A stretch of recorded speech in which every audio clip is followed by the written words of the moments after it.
Hello, hello, good morning. It is Saturday morning at the Baking Memories online crop, and this is our 10 a.m. Technique Live. I hope you are able to find the link and pop over and join us. We have been having a great time making ourselves feel hungry, thinking about all of the yummy things that we can bake. And if you're popping on to watch, just say hello or howdy so I know you're here. I am going to be creating again, of course, with the gorgeous Freshly Baked collection. And I'm going to be creating an interesting card that is like a bendy pop-out type of card, which is kind of fun. Good morning, Carol. Good morning. Good morning. Finally found me live. Woohoo! I know it's a little bit of a disconnect because normally I go live right on the event, but Facebook has been having some issues, and so now we have to go live over here and then back and forth a bit, but you found us. And so I'm going to be using the scrapbooking stamp set and thin cuts for this card, and some of the beautiful pattern, actually quite a few of the beautiful pattern papers, and a little bit of stickers, and all the fun things. So we are going to get started with our bendy card. I don't know if any of you have ever tried a bendy card or even have a clue what it is. So as we go along and build it, you will see the reveal of what it looks like, because I'm not even going to give you a hint. But we're going to be starting with a standard size card base piece of paper. So this is an 8.5 by 5.5, and I will be posting the dimensions for all the pieces when I post the photos of the finished cards. So unless you're really eager to make it like immediately, as soon as I'm done doing it, then you're going to have to scribble down the dimensions. But if you're okay to wait 20 minutes or so after the video posts, then you'll get the dimensions written down. Hey, Mary, nice to see you're popping on to watch. Ooh, you're babysitting. Hello, hello to all of your kidlets that are with you. Good morning, Joanne. Good morning. So this is a 8.5 by 5.5 piece of white daisy cardstock, and we're going to do some scoring on this. So I'm just going to line it up here on my Versamat, and you would use a scoreboard if you have that, or use the same method I'm going to use, which is a ruler and a bone folder. And we want to do some scoring. So we're going to be scoring along this 8.5-inch length, and the first score line is going to be at 2 1/8. Now, I know some of you don't like the eighths, but 1/8 is halfway in between the inch and the quarter. So if you go on your Versamat, and of course you can't see my markings because I've got my mat up too high. Let me move it down so you can see some of the markings. So you're going to go over to the 2-inch, and then you're going to go halfway in between the 2-inch and the 1/4-inch mark. It's easy, easy, no worries. You can do it. So 2 1/8. Okay? And then we're going to scooch over and we're going to score it right in the center at 4 1/4, which is normally where you would score a card base, right? To make our 4 1/4 by 5.5. So we've scored at 2 1/8, 4 1/4, and then we're going to come over to this side and we're going to score it at 6 3/8. Now 3/8, if you go over to the 6-inch mark, 3/8 is a 1/4, and then halfway between the 1/4 and the half. Okay, so every 1/4 inch is 2/8. So you count over 1, 2, 3. So halfway between 6 1/4 and 6 1/2 is 6 3/8. So there we go. Now, if you are familiar with making a gatefold card, then you would be familiar with those score lines, because those are the score lines to create a gatefold card. The only difference is we're also adding in the standard card fold line, okay? So we've got gatefold lines and standard card lines. What in the world is happening? We're just kind of kind of doing everything a little crazy today. So the first thing I want to do is I want to fold my card in half. And because I don't use a scoreboard, I always like to take the extra time to make sure that my edges are all lining up before I give it the final crease on that score line, just in case my ruler wobbled at all during the process. So there is our regular kind of card, right? Now we're going to open that up and we're going to pretend that this is now a gatefold card. So we're going to fold in the two sides to the center. And I'm actually going to fold them both at the same time because I want to make sure that they meet in the center and everything is square and true before I give it the heavy crease, right? Before I really push down on those score lines. So there we go. So now we have made a standard fold, and now we've made a gatefold, right? This is how you would normally have a gatefold card. But because we also have that standard card fold, you can see that we've kind of created a bit of a diamond shape with all of our crease lines, okay? So that is the base for our card. Good morning, Kathleen. Nice to see you joining in. So once we have this done, then we need to create the bendy part of this bendy card. It's a Bendy Pop card. And so for that, we're going to need a 5 1/8 by 1 inch piece of paper. And I'm using Scarlet cardstock for this. So 5 1/8 by 1 inch. And again, I'm going to be posting all those measurements. So don't worry. Don't hurt yourself trying to write them all down as I'm saying them. And this needs to be scored at 1/2 inch from each end.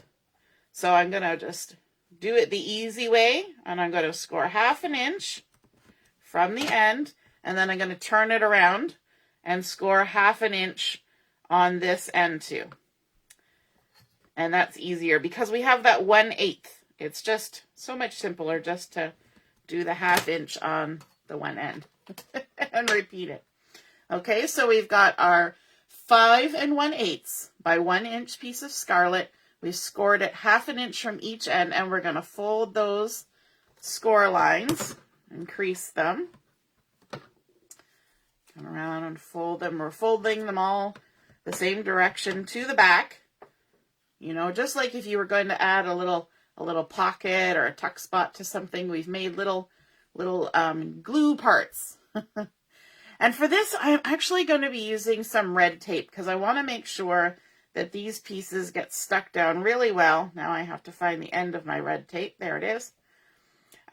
So if you have score tape or red tape or any kind of really good adhesive, you could try to use liquid glue if you're patient. But I think this works really well. And I'm going to put a couple strips on each tab here. So I'm putting the adhesive on the back of the tabs, the folded over part. Okay, I'm adding the adhesive there. It's hard to see because it's red on red. And then I'm going to do the same thing on the other end, adding my red tape.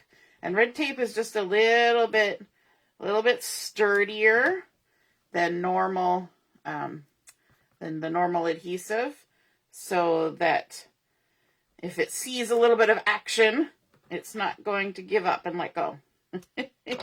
It's got some stick with it factor. Okay, so now I'm going to take the backing off of these, like so. Oops, I took the tape right off. Good job. I didn't do that quite well enough. I didn't push it down enough before I lifted it. There we go. Oh, that one's doing it too.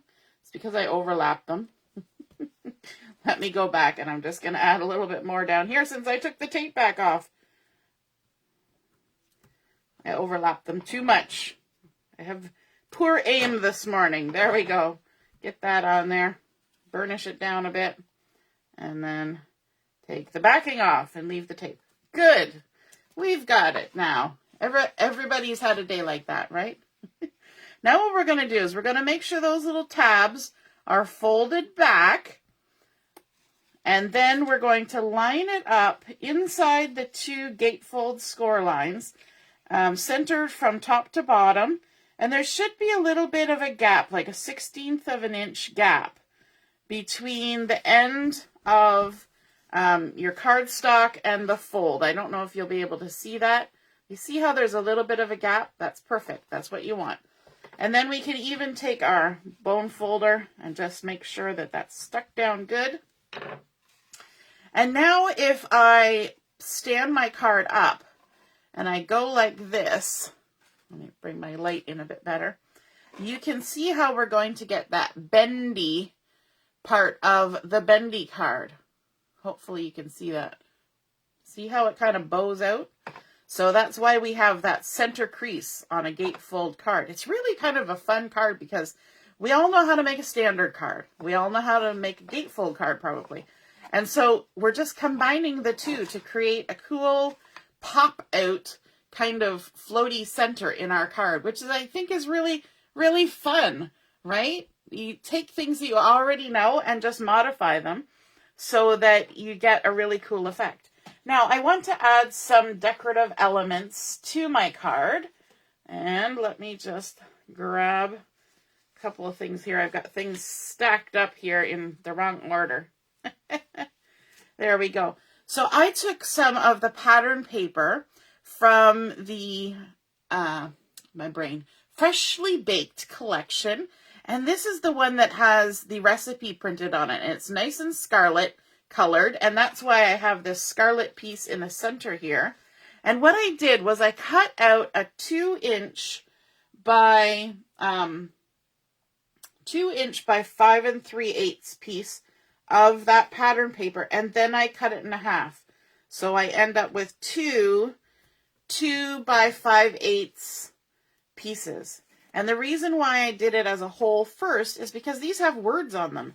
And I want my words to, kind of continue across, because these two pieces are going to be stuck side by side. So you want the pattern to kind of match. So I'm going to just run it right under that scarlet piece and push it right into the fold here, making sure to center it from top to bottom, and just stick that down like that. And then this second piece, we're going to do the same process. Love that bold stripe on the back of this. Isn't that pretty with all the fun colors? We've been using quite a bit of that. We sure have. I'm going to have to buy more of this paper, I think, before I'm done crafting with it. And then I'm going to turn my card this way, making sure that my words are all the right way up. If you have a pattern that matters, you want to double check that. Tuck it right in to that crease in the bendy part and stick that down. So now we've created a nice focal point in the center. And let's add some pattern paper on either side as well. And I've got the fun polka dots from the Freshly Baked collection that we're going to add in here. And these are cut to the same. So these are 2" by 5 3/8. And it's not quite as important with this one to have it matched up, because they're going to be spread apart for one thing. They're not going one right into the other. And it's a polka dot. So the polka dots are polka dots, right? But because there's going to be a huge gap in the middle, where this center part is, the pattern, it's all good. It doesn't matter. Okay, so I'm going to line it up here, remembering to leave that 1/16 of an inch edging all the way around. Stick that down. I love that these pieces are all the same size. And in fact, the pieces for the front are going to be the exact same size.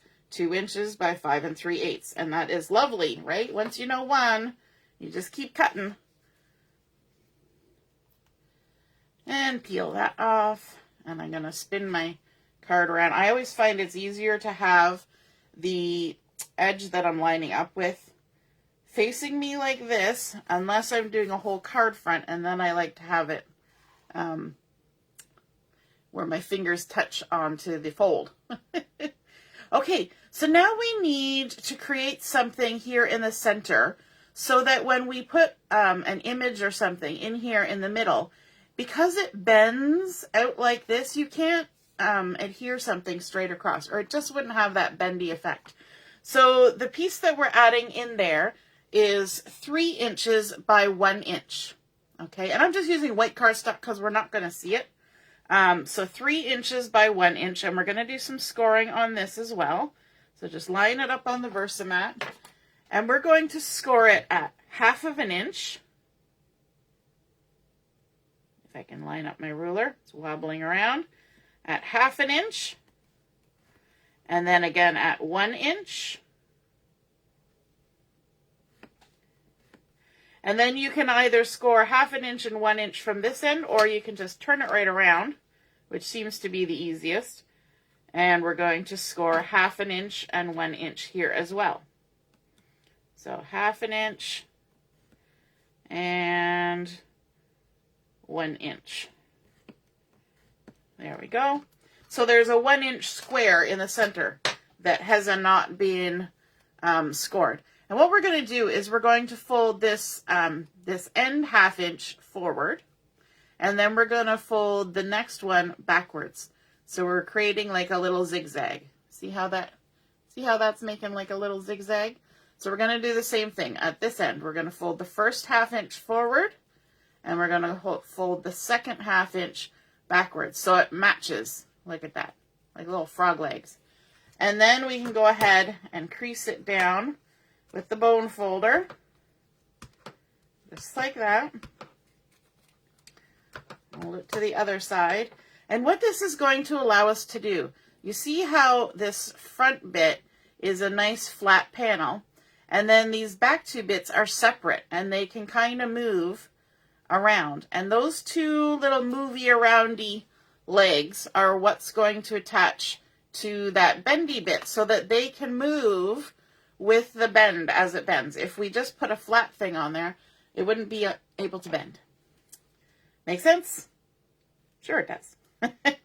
So I'm going to go ahead, I'm going to use red tape on this too, because I want to make sure that once it's stuck on there, it's going to stay on there. You don't want it to come apart, because then you'll lose your sort of main feature of the inside of your card, and that would be sad. So sad. All right, let me start my video again, because it's gone funky. So I don't even know if you're telling me anything. Ah, see, there's other things. Pop it up. There we go.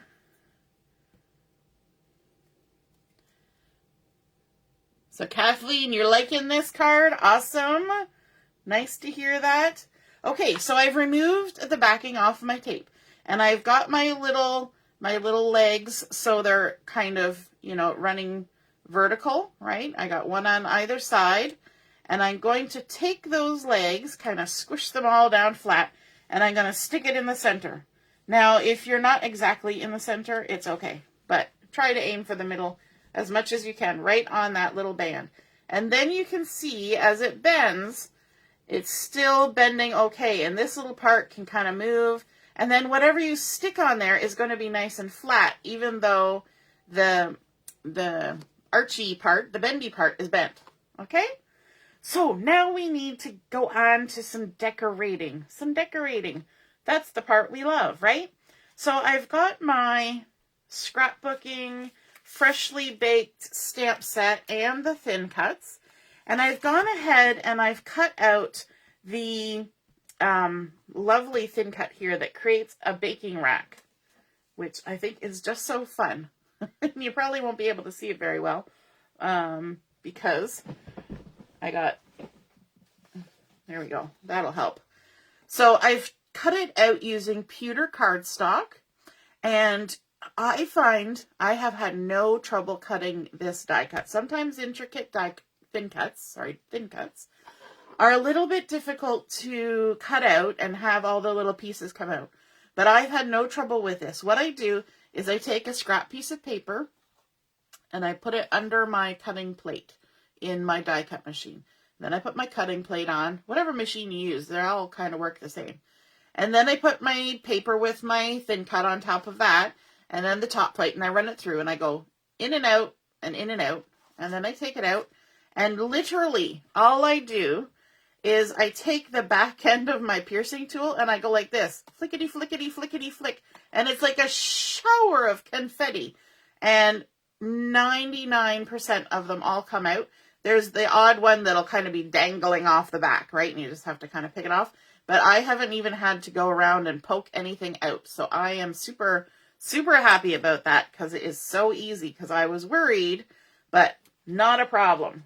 Absolutely no problems with this one, which is fabulous because you'll use it more. If it's not hard to use, you will use it more, right? That's the whole big thing.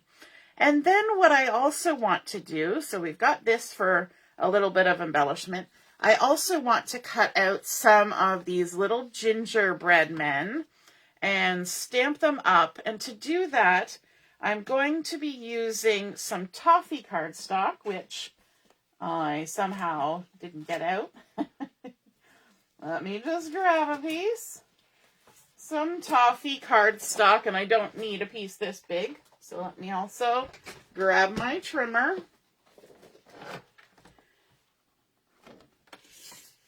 And trim myself some cardstock. There we go. Lovely. Okay, and I want to stamp this up using white daisy ink. And the reason I'm doing that is because I want to heat emboss this. I want to emboss it with white embossing powder because I think that'll give it like the cookie with the white icing look. We were doing this a few days ago during the catalog launch party, I think, and cutting them out like that. And it was super fun. So let's go ahead. Let me just scooch that out of the way. And I'm going to bring in this other one here for a nicer stamping surface. And I also need some scrap paper so that I don't get embossing powder everywhere. There we go. We're all set up now. My goodness. So I've got my white daisy pigment ink, and I've got the cute little gingerbread man here loaded up on my block. I'm also going to bring in my anti-static pouch and just rub some of that powdery goodness onto my cardstock. And what that does is it removes the static from the cardstock, and it makes it so that the embossing powder will only stick where I have stamped my image. So I'm just going to stamp that with the white daisy and then sprinkle on my white embossing powder like so. Some people even like to do it twice. And then just give it a tiny little tap, set that aside, and our extra paper here is perfect for gathering up the remainder of the embossing powder and just sticking it right back in like that. Okay, and then we need to grab the heat tool. I've got a piece of tape stuck to it. Woo! So I like to heat up my heat tool for just a second before I start my heat embossing. And I also like to hold my paper up from my surface, my work surface, and that way the hot air can swirl around it, but also it's not going to damage my tabletop or anything else that might be nearby, because this does get pretty hot. So you also want to aim the heat tool away from your fingers, because you don't want to bake your fingers. And then you just hold it there until all that dry powder turns into shiny and fun heat embossing. Look at that. Isn't that so fun? I don't know if it's catching in the light or not.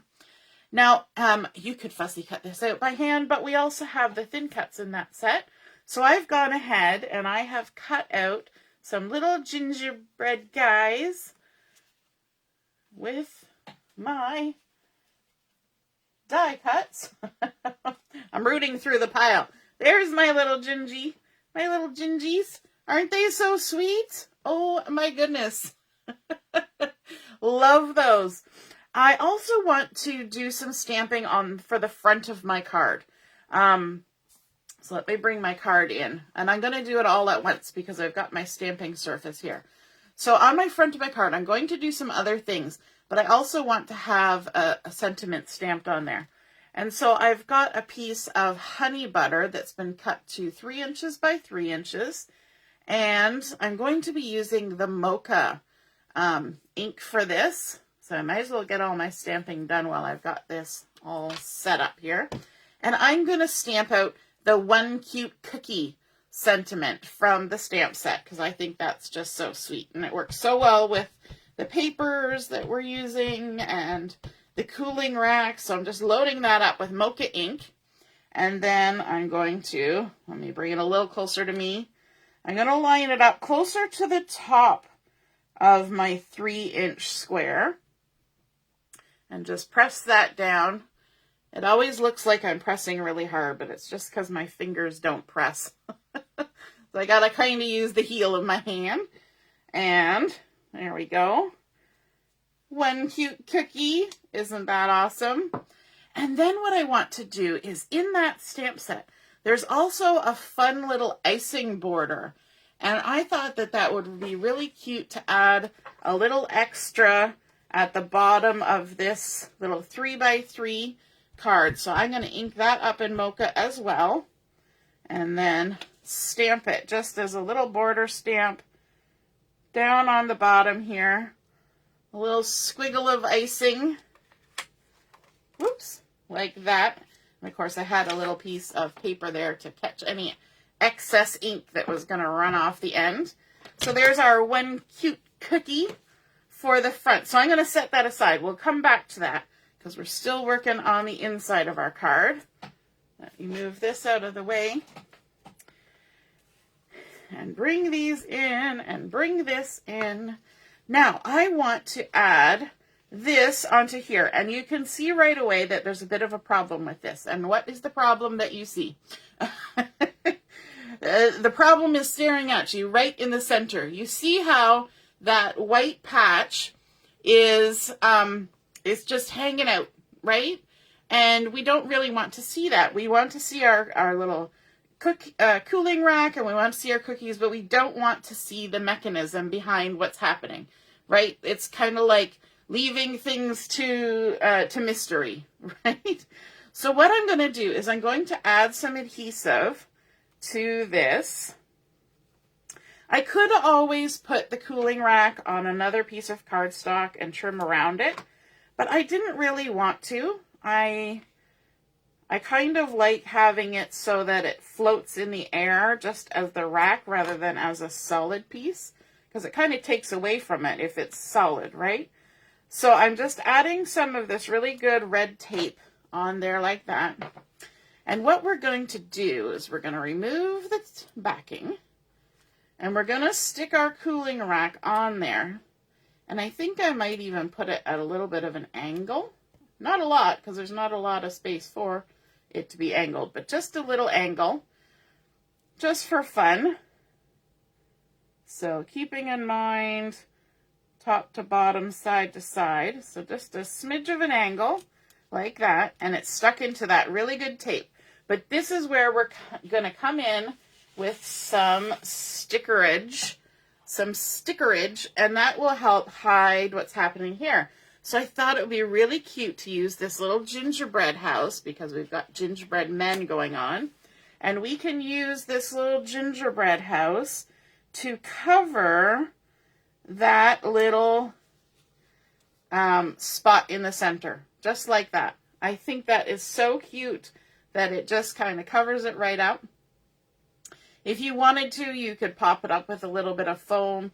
You could also add a little bit of the anti-static powder on there a bit to kind of take some of the stick away. But I think it's going to be fine because that rack kind of keeps it from sticking. Like I'm pushing down on it and it's not sticking. So I'm not going to worry about that. And then we've got our cute little gingy guys that are going to go on here as well. So let's kind of get those lined up.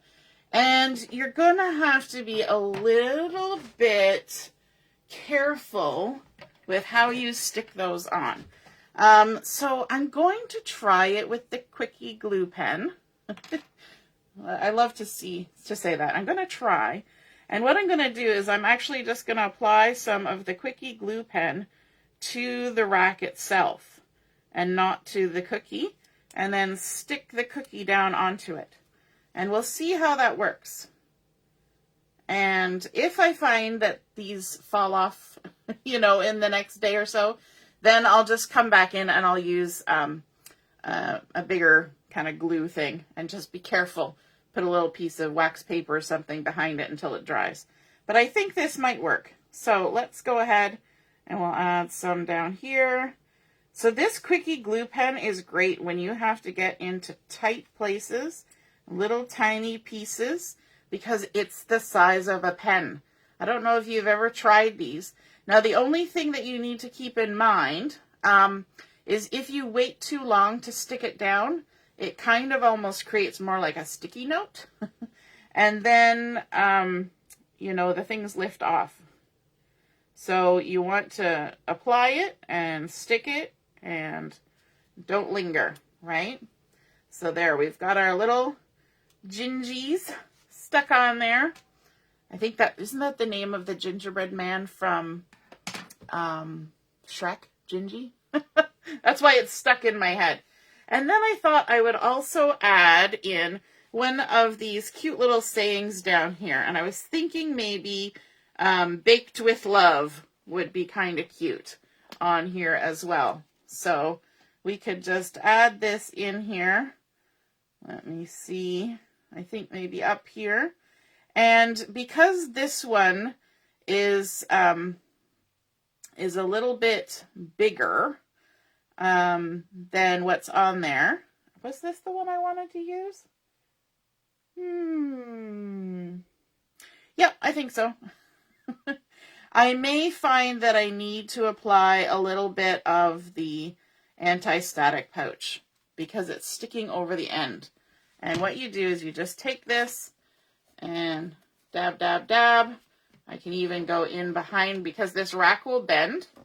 I can even go in behind and add a little bit of the anti-static pouch like that.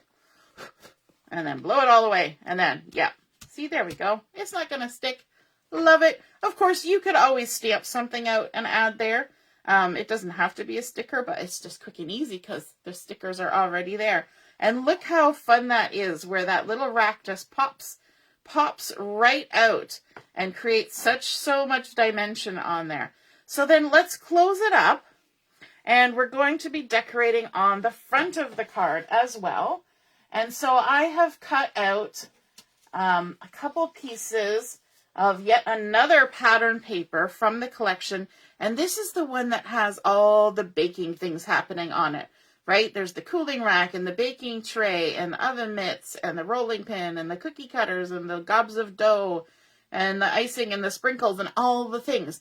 So again, this is another one where I cut a 4 by 5 3/8 piece of paper, and then I cut it in half at the 2-inch mark, because the two pieces are going to come together and you kind of want the pattern to match, right? You kind of do. So let's go ahead and add these. So again, though, these are the same size as the ones inside, the 2 5/8. I just cut them to make sure, pardon me, that the pattern was going to align. And I'll take the backing off. Ooh, gonna have to take a sip of water. I've been talking so much this weekend. And my throat gets a little dry. Plus that, the powder from the anti-static pouch always makes me do that. Even if I don't, ruffle it around and do all sorts of things, it just does that. Okay, so you're going to line it up with the 1/16 of an inch edge all the way around. And then apply some adhesive to the back of the second one.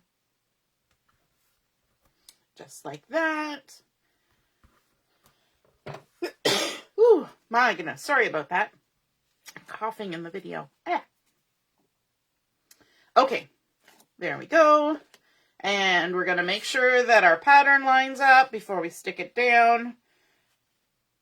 1/16 of an inch all the way around. Lovely. And then, because this kind of has a lot of dimension, it pops open, we're going to create a belly band to go around our card. So I've got a piece here, and this is, let me look, I've got my sizes written down over here, 9 1/4 by 1 inch. So 9 1/4 by 1 inch, and I use Flamingo for this because that's one of the coordinating colors. And then I'm just going to lay it here on the center, you know, from top to bottom, try to make it kind of straight, and I'm just going to wrap it around, okay? You could score it, but I find belly bands work better if you just wrap them right around the project that you're working on and then give them a bit of a crease. They tend to fit better and slide on and off better because you've already compensated for any dimension that's inside there. Now we need to stick this together, and we're going to use this sturdy red tape to do it because red tape will hold it and keep it from popping open. So I'm going to put a little strip on the outside end of this one, like that. And then I'm going to open this other side, and I'm going to put a little strip on the end of this one. And the reason for that is they're going to overlap each other. And so if I make sure that there's glue at both ends, then I know both ends are going to be stuck down, right? You're not going to have one end that's trying to poke up.